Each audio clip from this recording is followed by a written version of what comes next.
Vamos começar a partir do versículo 1, João 3, versículo 1. Havia entre os fariseus um homem chamado Nicodemos, um dos principais dos judeus. Este de noite foi ter com Jesus e lhe disse: Rabi, sabemos que és mestre vindo da parte de Deus, porque ninguém pode fazer esses sinais que tu fazes, se Deus não estiver com ele. A isto respondeu Jesus: em verdade te digo, que se alguém não nascer de novo, não pode ver o reino de Deus. Perguntou-lhe Nicodemos: como pode um homem nascer sendo velho? Pode porventura voltar ao ventre materno e nascer segunda vez? Respondeu Jesus: em verdade te digo, quem não nascer da água e do Espírito não pode entrar no reino de Deus. O que é nascido da carne é carne, e o que é nascido do Espírito é Espírito. Não te admires de eu te dizer: importa-vos nascer de novo. O vento sopra onde quer, ouves a sua voz, mas não sabe de onde vem nem para onde vai. Assim é todo o que é nascido do Espírito. Então lhe perguntou Nicodemos: como pode suceder isto? Acudiu Jesus: tu és mestre em Israel e não compreendes essas coisas? Em verdade te digo que nós dizemos o que sabemos e testificamos o que temos visto. Contudo, não aceitais o nosso testemunho. Se tratando de coisas terrenas, não me credes, como crereis se vos falar das celestiais?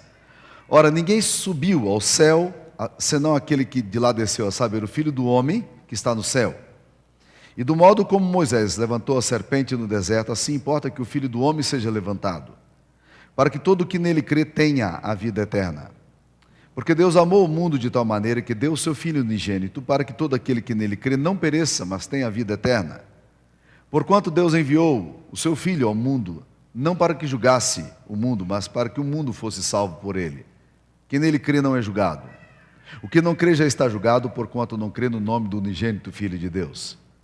O julgamento é esse, que a luz veio ao mundo, e os homens amaram mais as trevas do que a luz, porque as suas obras eram más. Pois todo aquele que pratica o mal aborrece a luz, e não se chega para a luz, a fim de não serem arguidas as suas obras. Quem pratica a verdade aproxima-se da luz, a fim de que as suas obras sejam manifestas, porque feitas em Deus. Essa é a palavra do Senhor. Amém.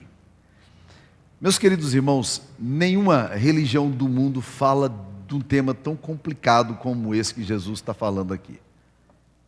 Você não vai ouvir isso sendo dito no hinduísmo, você não vai ouvir isso aí entre os sikhs, entre os muçulmanos.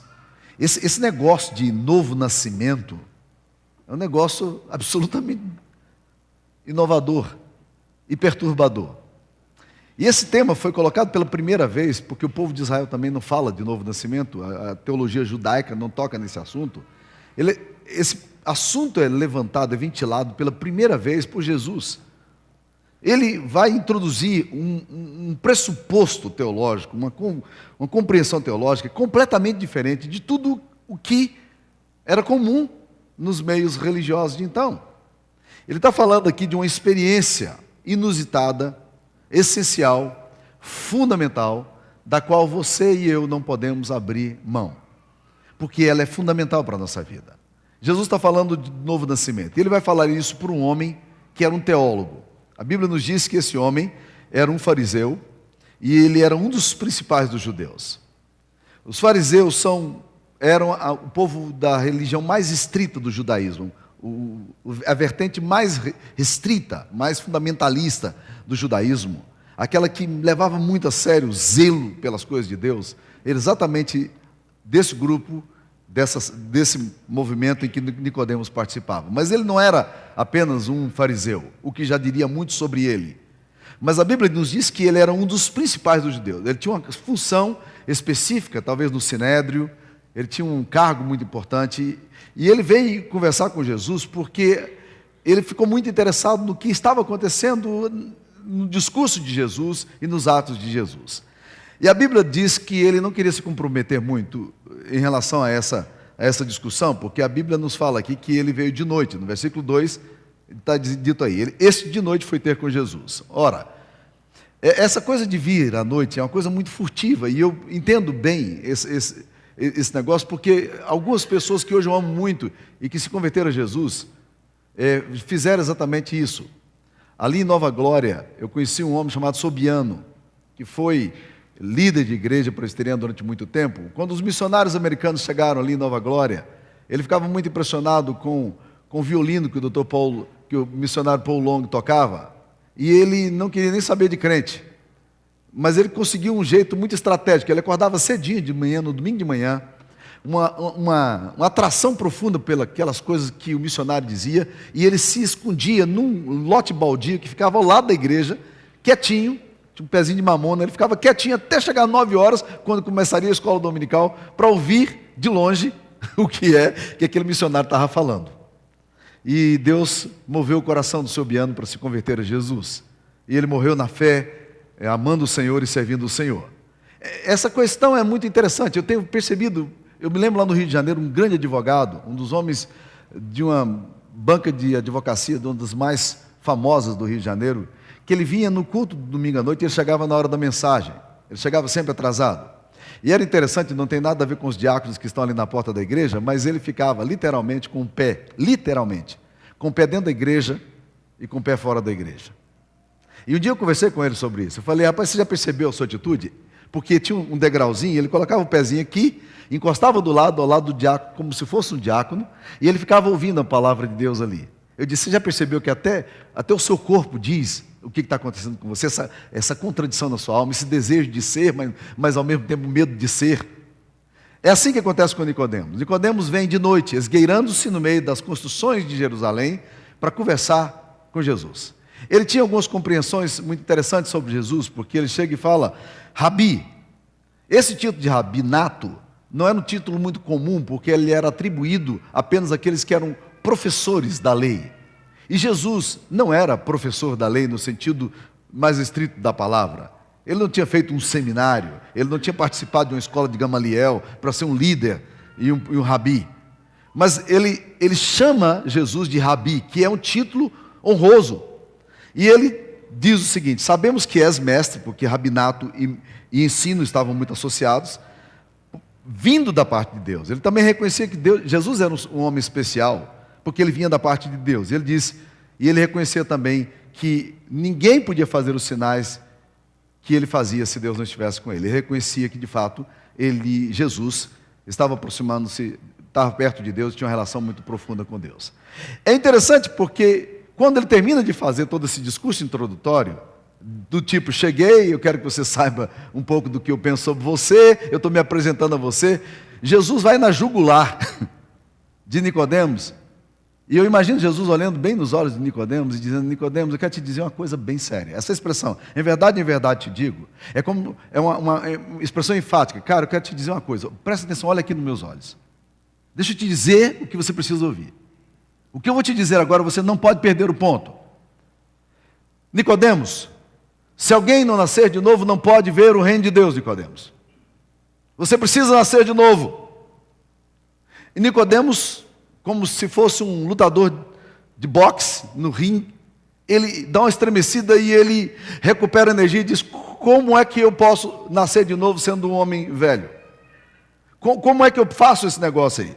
Essa pergunta do como é muito interessante, porque ele não apenas usa aqui no versículo 4, mas ele vai usar no versículo 9. Ele está interessado em saber essa coisa do modus operandi, como é que essas coisas funcionam, como é que eu posso equacionar essa matemática, essa relação, como é que eu posso fazer para entender como é o funcionamento dessas coisas espirituais. E Jesus aprofunda novamente no versículo 5 e fala, em verdade te digo, Nicodemo, presta atenção no que eu estou falando. Quem não nascer da água e do Espírito não pode entrar no reino de Deus. Meus queridos irmãos, o que Jesus está falando aqui é a coisa mais fundamental da nossa vida.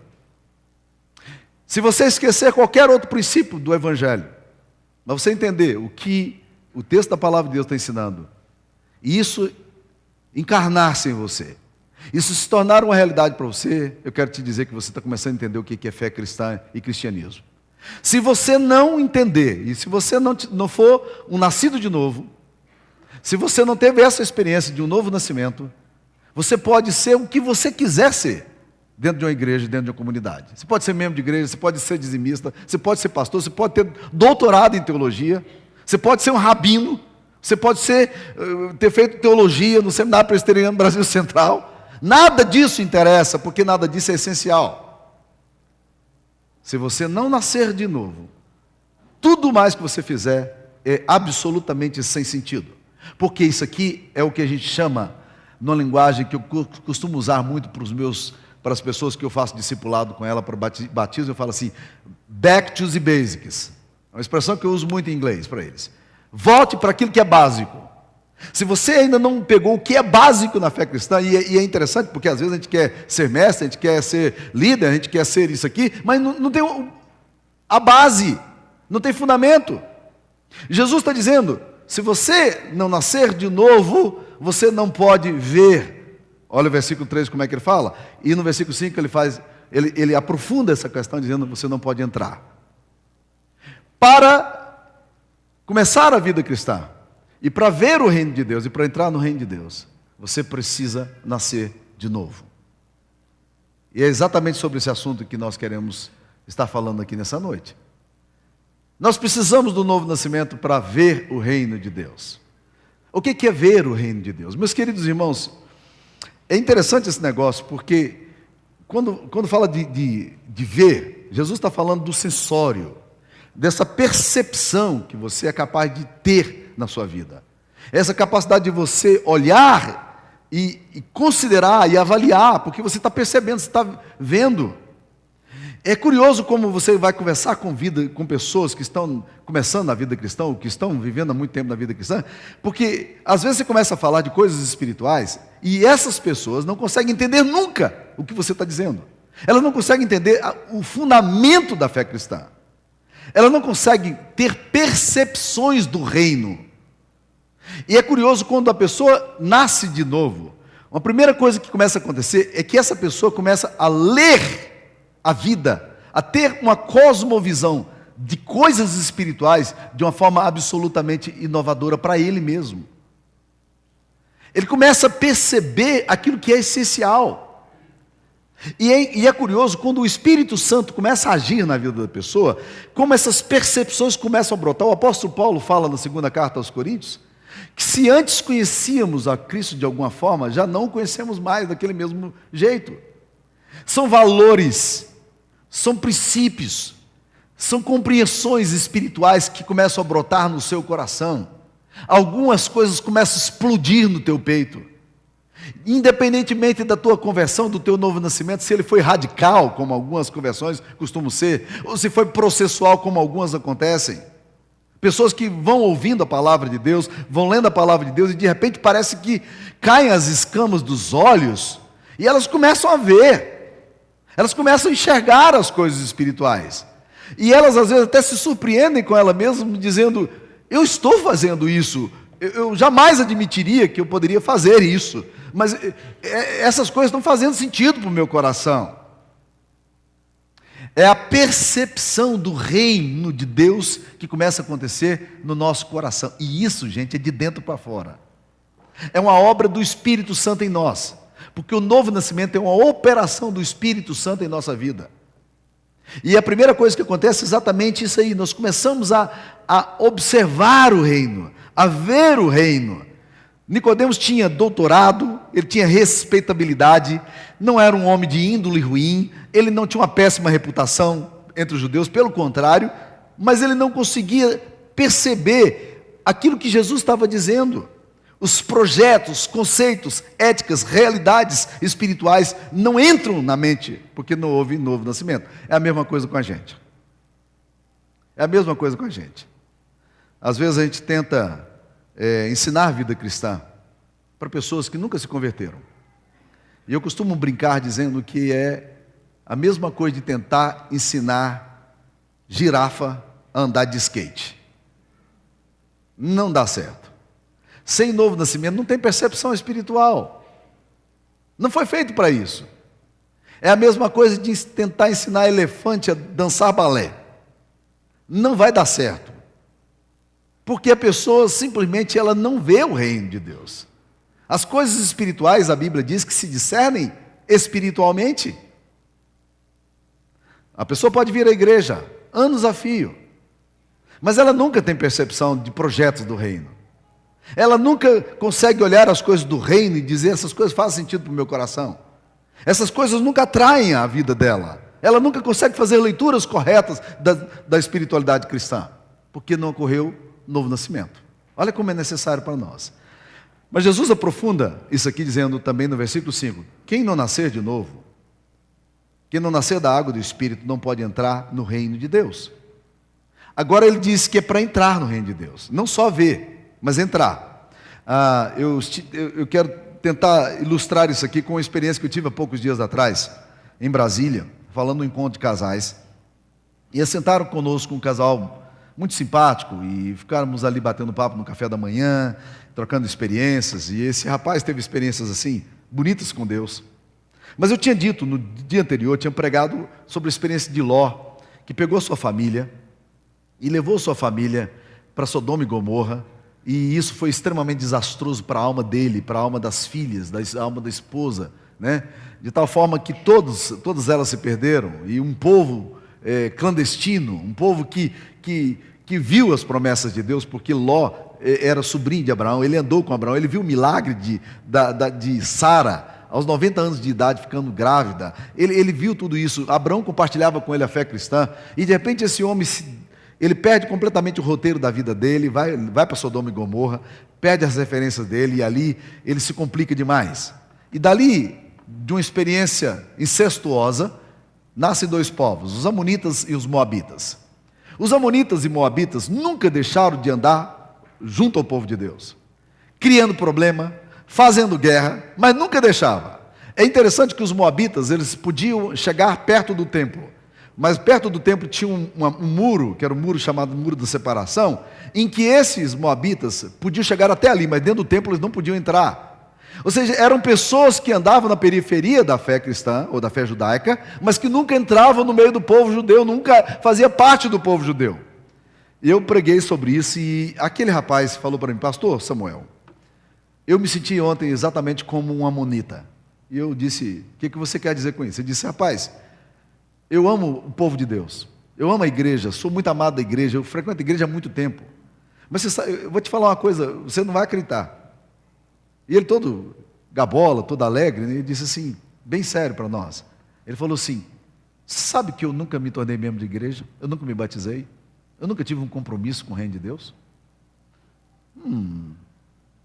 Por que não?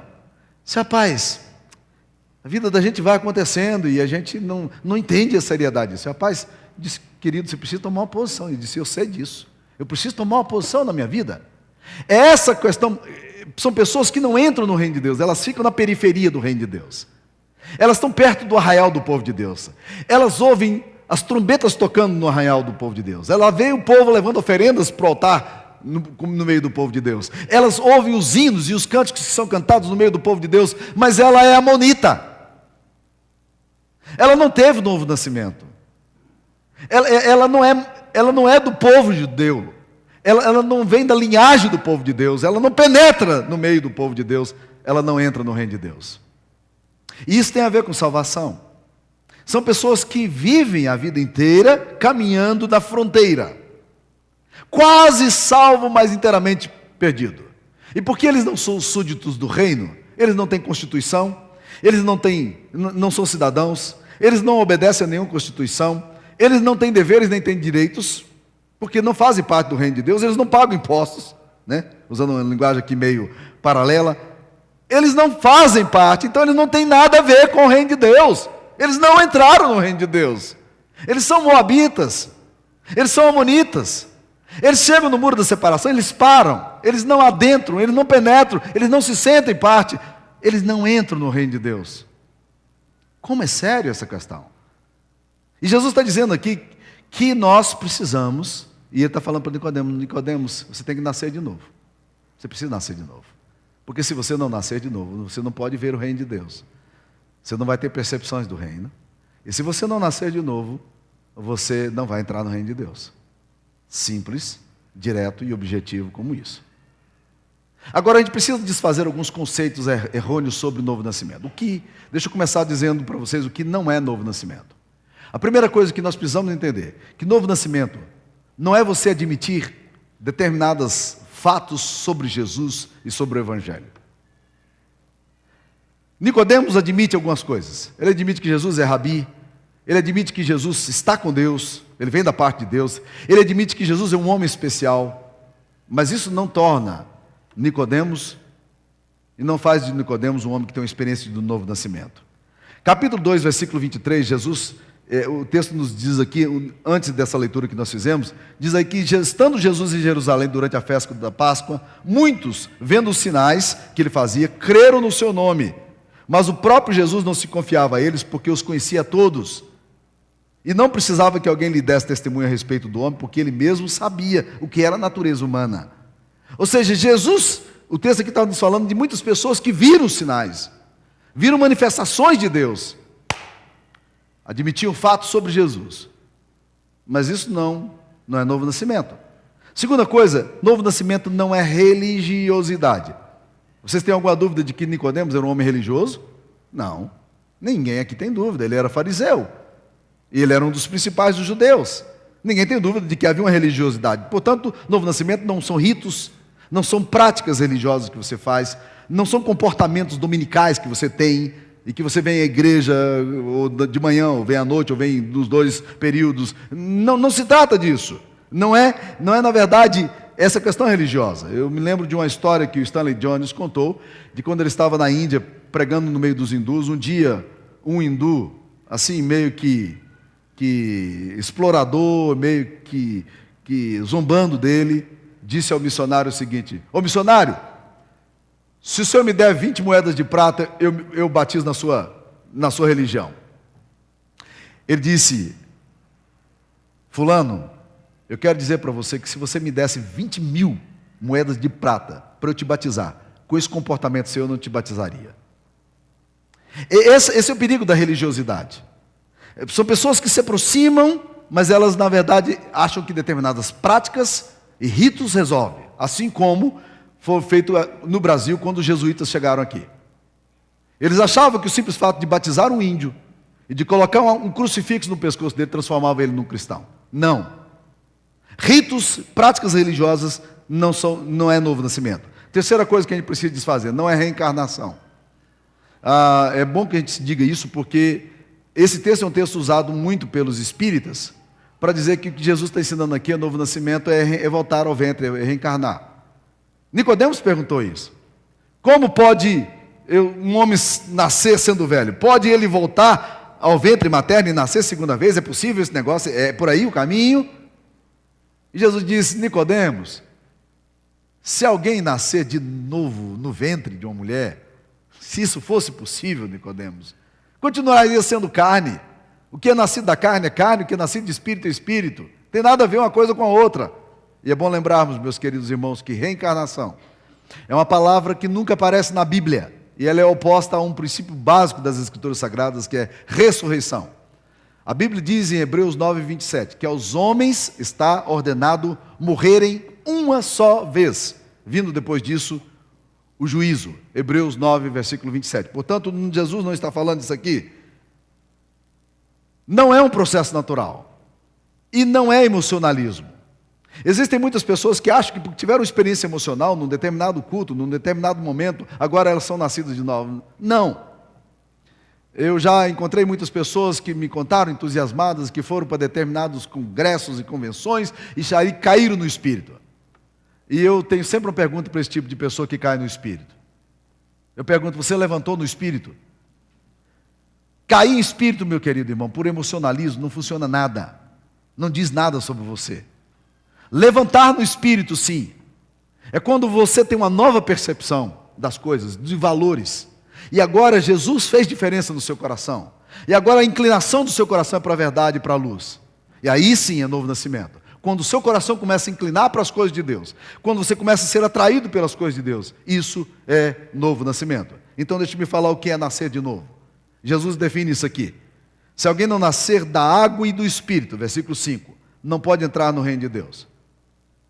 Explicar o que é nascer do Espírito é mais fácil. Explicar o que é nascer da água é mais complexo. Mas a maioria dos comentaristas sérios que a gente lê, eles dizem o seguinte: que nascer da água tem a ver com a regeneração. O batismo é um sinal externo de alguma coisa interna. Por que nós usamos no batismo a água? Porque a água é elemento de purificação. O que Jesus está falando é o seguinte, que para nascer de novo você precisa ter arrependimento. Para nascer de novo você precisa ser purificado. Talvez isso tenha a ver um pouco com Tito capítulo 3, versículo 5, que diz: não por obras de justiça que tenhamos feito, mas segundo o seu lavar regenerador do Espírito Santo, nós fomos renovados em Cristo Jesus. É esse lavar renovador do Espírito Santo. É quando o Espírito Santo lava os nossos pecados. Quando nós entendemos que nós somos pecadores. Quando nós entendemos que nós não podemos salvar a nós mesmos. Isso é nascer da água. O batismo se torna um sinal visível disso que aconteceu. Você nunca pode inverter isso. Há muitas pessoas que querem batizar sem nunca terem a experiência do novo nascimento. Não funciona. Não é amuleto, não é mágico. O batismo, ele é, porém, fundamental quando você entende que você foi lavado, porque Jesus ordenou, e essa é uma das ordenanças dele, que todos aqueles que creem nele sejam batizados em nome do Pai, do Filho e do Espírito Santo.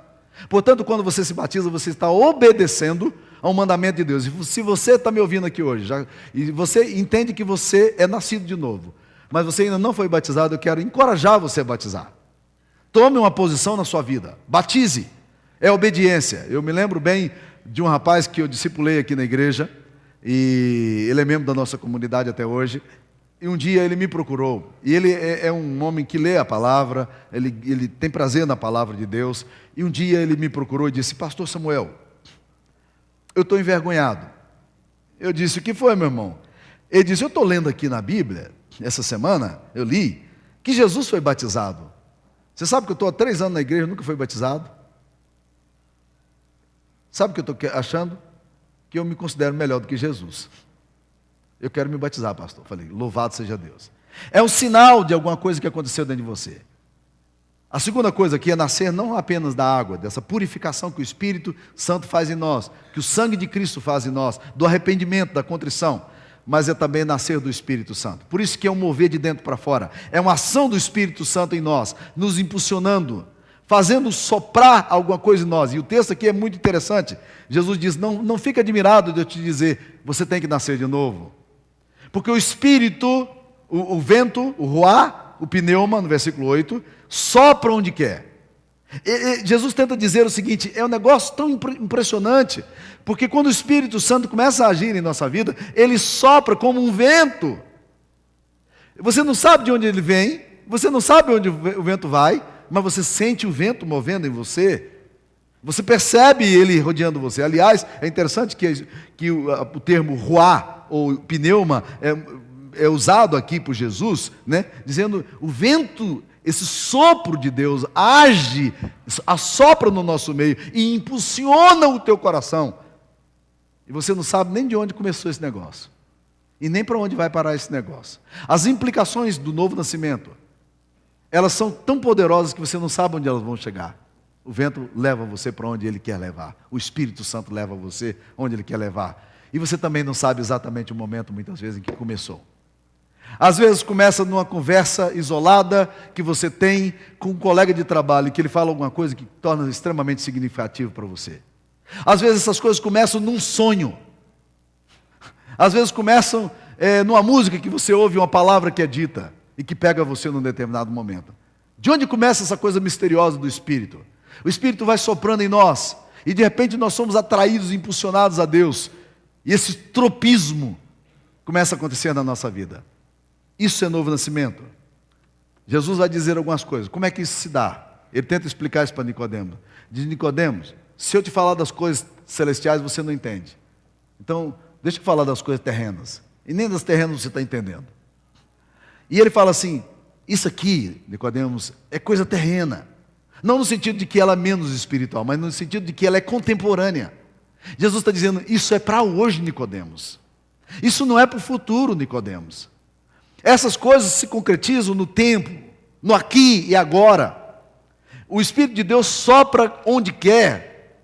Você ouve a sua voz, você não sabe nem de onde vem, nem para onde vai. Assim é todo que é nascido do Espírito. Essas coisas acontecem hoje aqui.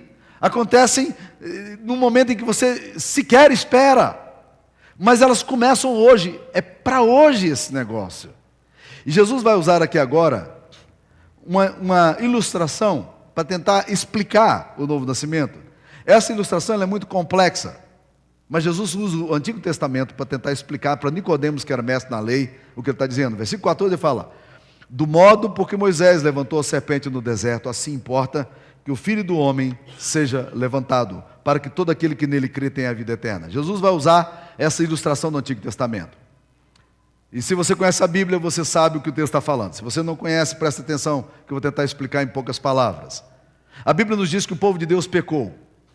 E por causa do pecado, serpentes abrasadoras do deserto começaram a manifestar-se no arraial. E a picada dessa serpente era fatal. As pessoas morriam por causa do veneno, quando esse veneno era inoculado. E as pessoas começaram a ficar desesperadas, porque as cobras vinham de onde ninguém sabia de onde. E Deus disse a Moisés o seguinte, e ele disse uma coisa muito bizarra: faça uma serpente de bronze, e levanta numa vara, e coloca lá em cima. E há de ser que toda pessoa que olhar para essa serpente de bronze, ela vai ser curada. Presta atenção, meus queridos irmãos, que exemplo complexo. Imagine se você fosse uma pessoa intelectual, uma pessoa muito lógica, e você fosse judeu e estivesse lá no deserto. Aí Moisés chega e diz assim: ó, fiz aquela serpente ali, quem olhar para aquilo ali, se alguém for picado e olhar para a serpente de bronze, vai ser curado. Moisés está meio supersticioso, eu acho que não é por aí não. E você morreria. Mas a Bíblia diz que todos aqueles que faziam exatamente o que Deus tinha dito para fazer, eram curados. É interessante, por que esse fato isolado do Antigo Testamento é citado por Jesus aqui agora? Porque, na verdade, esse fato do Antigo Testamento era aquilo que a gente chama, em hermenêutica bíblica, de tipologia. Esse fato do Antigo Testamento, ele se reporta a Jesus. Ele está apontando para Jesus. Um dia, Jesus haveria de ser levantado, e ele diz isso aqui: do modo como Moisés levantou a serpente no deserto, assim importa que o Filho do Homem seja levantado. Ele estava se referindo à cruz. Ele diz: um dia eu serei pregado numa cruz, e todo aquele que olhar para mim e entender que aquela cruz pode tirar a peçonha, o veneno da sua alma, pode curá-la, pode restabelecê-la diante de Deus, todos aqueles que contemplarem a cruz serão sarados. É o poder da cruz e do Evangelho. Nós só vamos nascer de novo, e só é possível quando nós entendemos o que Cristo fez por nós na cruz. Ele foi levantado, e esse ato dele ter sido levantado numa cruz e colocado ali naquela cruz é o ato mais insano da história. Porque ele era um homem bom, a Bíblia diz isso, e andava fazendo bem entre o povo, mas Jesus foi num sistema que prezava por um julgamento justo, que era o sistema romano. Jesus foi condenado e absolvido. Apesar de ter sido absolvido, ele foi condenado, porque Pilatos, que era o homem que era responsável para dar a sentença, disse, ele deu a sentença: não vejo nele pecado algum, não vejo nesse homem pecado algum. Esse homem não tem culpa de nada. No entanto, ele entrega Jesus. Como é que alguém que não tem culpa, você o entrega para ser crucificado? E ele não foi apedrejado, porque o sistema judeu de condenação era apedrejamento. Jesus foi pendurado numa cruz, que era a forma romana de exterminar os assassinos e aqueles que eram personas não gratas, inimigos do império. Jesus é colocado numa cruz. E o novo nascimento começa quando esse Espírito Santo começa a mover no seu coração, e você começa a entender que naquela cruz está a minha glória. Naquela cruz Jesus levou toda a minha peçonha, todo o meu veneno. Naquela cruz Jesus mudou a minha índole. Naquela cruz Deus me fez um homem novo, uma mulher nova. Naquela cruz Jesus mudou a minha forma de perceber as coisas. Aquela cruz tem um efeito tremendo na minha vida, e o sangue de Cristo tem poder para a minha vida hoje. Eu sou purificado, sou tratado, sou absolvido, sou regenerado pelo poder que há na cruz, que nos é aplicado pelo Espírito Santo.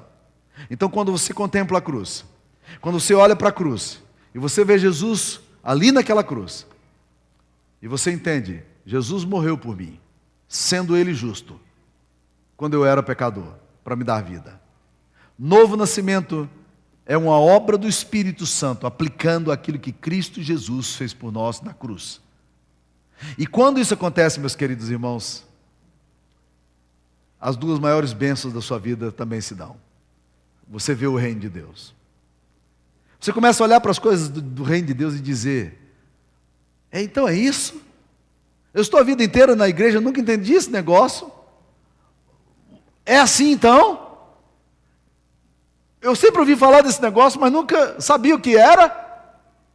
E é interessante porque essas coisas às vezes são paulatinas, elas vão acontecendo no coração da gente. E o coração da gente vai sendo inclinado para as coisas de Deus, porque o Espírito Santo, de dentro para fora, começa a se mover em nós. Ele sopra onde quer, como quer. E aí, de pouco a pouco, você vai percebendo que esse vento, como uma vela no navio, vai impulsionando a sua vida em direção a Deus. Isso te leva a adentrar os portões celestiais do reino de Deus. Quando você começa a se perceber como cidadão do reino, súdito do reino, de um reino que tem uma constituição, de um reino que tem deveres, mas tem direitos, do reino baseado na justiça, do reino baseado na obra de Cristo, do reino criado por Jesus Cristo, e do qual eu faço parte. Nós somos cidadãos do reino de Jesus, mas só é possível se tornar cidadão do reino de Jesus quando nós nascemos de novo. Caso contrário, nós vamos continuar sendo amonitas, moabitas, periféricos na fé, andando junto ao povo de Deus, caminhando junto ao povo de Deus, ouvindo os sons das músicas do templo, vendo os fiéis trazendo seus sacrifícios e oferendas. Mas nós não temos nada a ver com esse negócio. Isso não tem nada a ver comigo. Isso não é comigo. Não me interessa. Eu não tenho parte nisso. Eu não tenho compromisso nesse negócio. Isso aqui não é para mim. Isso aqui é para os outros. Eu estou aqui, andando no meio. Tá bom, eu estou feliz andando aqui, mas eu não tenho nada a ver com isso aqui. Eu não sou cidadão do reino. Eu não tenho compromisso com o reino. Eu não tenho que fazer nada pelo reino. E o reino também não faz nada para mim. Porque eu também não sou do reino. Eu não tenho benefícios nenhum do reino. Se a gente não nascer de novo, a gente não pode ver o reino de Deus. Deixa eu tentar concluir com mais uma ilustração. Eu gosto de contar essa história. Um lobo andava meio em crise de identidade. Já viram o lobo com crise de identidade? Essa é a primeira vez que eu vi. Mas tudo bem, ele estava com crise de identidade. Qual era a crise dele? Ele não gostava mais de ser lobo. Imagine só. Ele andava meio angustiado na alma dele, porque todas as noites era um festival de matança, de perseguição, brigas. Ele estava cansado daquele estilo de vida. E ele passava perto do aprisco das ovelhas, doido para pegar uma daquelas ovelhas, não conseguia, porque o pastor estava ali do lado delas, e dizia: rapaz, eu queria ser uma ovelha, eu não queria ser lobo, não. Olha como é que elas vivem em paz. Elas têm pastor que cuida delas. O estilo de vida delas é pacífica. Elas têm proteção. E eu vivo nesse estilo de vida maluco da minha existência. Não sei o que vai acontecer cada noite. É um desespero só. Mas esse estilo de vida me cansou. E ele estava passando por essa crise quando ele acha uma pele de ovelha. Ele olhou a pele de ovelha, achou interessante aquela pele de ovelha, botou. Se sentiu bem com aquele negócio. Ele disse: cara, caiu bem. Será que eu consigo enganar o pastor e ir lá para o aprisco e viver com essas ovelhas agora? E ele foi. Chegou ali, ele entrou clandestinamente, penetra. Estava se sentindo relativamente bem, o disfarce caiu bem. As ovelhas não estavam suspeitando de nada. O problema dele foi de madrugada. Porque ele acordou de madrugada, ele viu do lado dele uma ovelhinha. E ele queria estraçalhar aquela ovelha. Ele queria arrebentar com aquela ovelha. Mas ele sabia que aquilo significava a morte. Ele não podia fazer isso. Ele se comportou e no outro dia cedo saiu com as ovelhas para ir pastar. Foi horrível. Ele não gostava de pasto. Ele gostava era de carne. A índole dele não era exatamente essa índole, de ficar mascando capim. E aí conta-nos a fábula que ele, desesperado, quando o pastor se descuidou, ele saiu do meio do rebanho, se ocultou e desapareceu. Chegou lá na frente, ele chorou demais. Ele chorou e disse a Deus, o seu Criador: Deus, eu gostaria de viver como ovelha, mas a minha índole, a minha natureza é de lobo. O Senhor me criou assim. Só tem um jeito disso ser mudado. Eu preciso me tornar uma ovelha, mas só o Senhor pode fazer isso em mim. Eu acho que exatamente esse é o drama daqueles que ainda não são ovelhas de Cristo, que vivem no meio do rebanho, mas estão precisando ter a natureza mudada. O seu problema e o meu, o problema do homem, da raça humana, não é comportamental, gente. É problema da essência minha. É da minha natureza pecaminosa, que gosta das coisas erradas. Porque eu não sou nascido de novo, então eu não sou impulsionado pelo Espírito.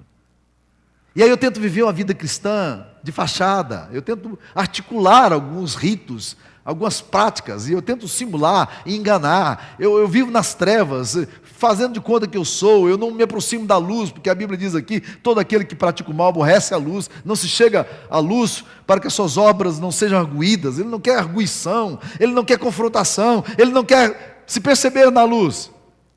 Mas a menos que você nasça de novo, você não pode ver e você não pode entrar no reino de Deus. E só tem um que é capaz de fazer você nascer de novo. É esse vento misterioso que sopra no coração daqueles que ansiosamente clamam, que sopra no coração daqueles que desejam, que sopra no coração daqueles que suplicam a Deus, dizendo: Deus, tem misericórdia de mim, faça de mim um novo ser para a glória do Senhor. Eu preciso disso, Senhor, me dá essa graça. Eu queria que você orasse por você hoje, pensando nessas verdades. Curva a sua cabeça e vamos falar com Deus. Ó Deus querido, obrigado por esse vento misterioso, maravilhoso e poderoso, que é capaz de nos fazer ser aquilo que o Senhor deseja que sejamos. Ó Deus, há muita crise, há muita dor, muita preocupação em muitos corações aqui, Senhor. Ó Deus, que nessa noite o Teu Espírito sopre aqui, trazendo vidas profundas, criadas segundo Cristo Jesus, movidas pelo Espírito Santo, Deus querido, para um novo nascimento. Ó Deus querido, faça isso aqui no nosso meio, em nome de Jesus, em nome de Jesus. Amém, Senhor.